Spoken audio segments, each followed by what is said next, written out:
de încă o certitudine.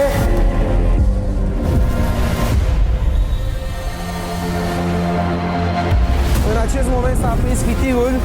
Am încercat până în ultima clipă, până când i-a luat foc fitilul Dilincăi. Bă, mi-e frică, mâncați și În acest moment explodează la mine stil. În acest moment se aprinde fitilul, Teo Zeciu este speriat, însă Tina încă mai are o șansă. Se rup toate mâncația, cele mai proaste. Se rup chibriturile Tinei Duceac, însă încă încearcă. Doamne, iartă-mă. A avut o strategie mai bună Dilinca, da. Și am văzut că s-a descurcat mult mai bine la scânteie. Deși n-a putut să o ducă la capăt și a fost nevoie și Eli să redea chibrit, ea s-a descurcat mult mai bine. Merge fitilul însă, încă încearcă Tina. Tina, te încurajează să sufri. Am sperat, chiar am sperat până la capăt. În acest moment s-a aprins și fitilul Tinei Duceac. Haide, bă, te rog eu, Doamne, te rog, Doamne, te rog, Doamne, te rog, Doamne.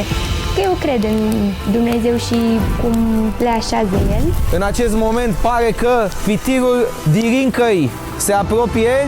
Și eu cred și într-un soi din ăsta, da, trebuie să încerci în viață în același timp să și înțelegi un mesaj, nu știu cum să explic. Eu sunt pe modul că dacă nu-ți arată Dumnezeu că ești pe calea cea bună, n-are sens neapărat să te zbați întru totul așa. Și mi-am dat seama că nu se vrea, adică am încercat, ai văzut, puteam să zic gata, hai. Ok, aproape ia foc.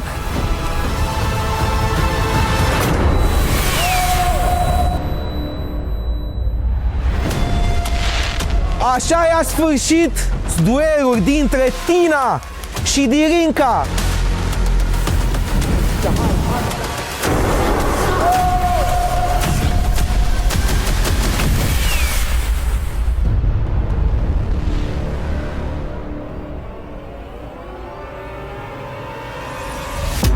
Ultimul duel din Varsas. la noi!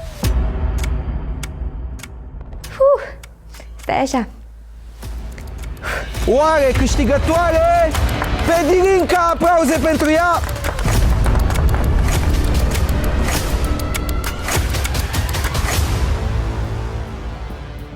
M-am ofticat, pe moment m-am ofticat, tot așa, lângă ceasa zilei, a dat niște lacrimi. A fost o experiență foarte frumoasă și de asta au fost lacrimile aici de oftică, că trebuia să fiu mai cumva în același timp și că s-a terminat concursul. Drumul Tinei în competiția Bass House, dragi prieteni, se oprește aici. Nu mai așteptam să fie atât de frumoase zilele astea cu tot ce s-a întâmplat. A fost o experiență foarte, foarte frumoasă, de care m-am bucurat foarte tare. Marea finală de mâine va fi disputată între Dilinca, Albert Nebunu, David și Teo Zeciu.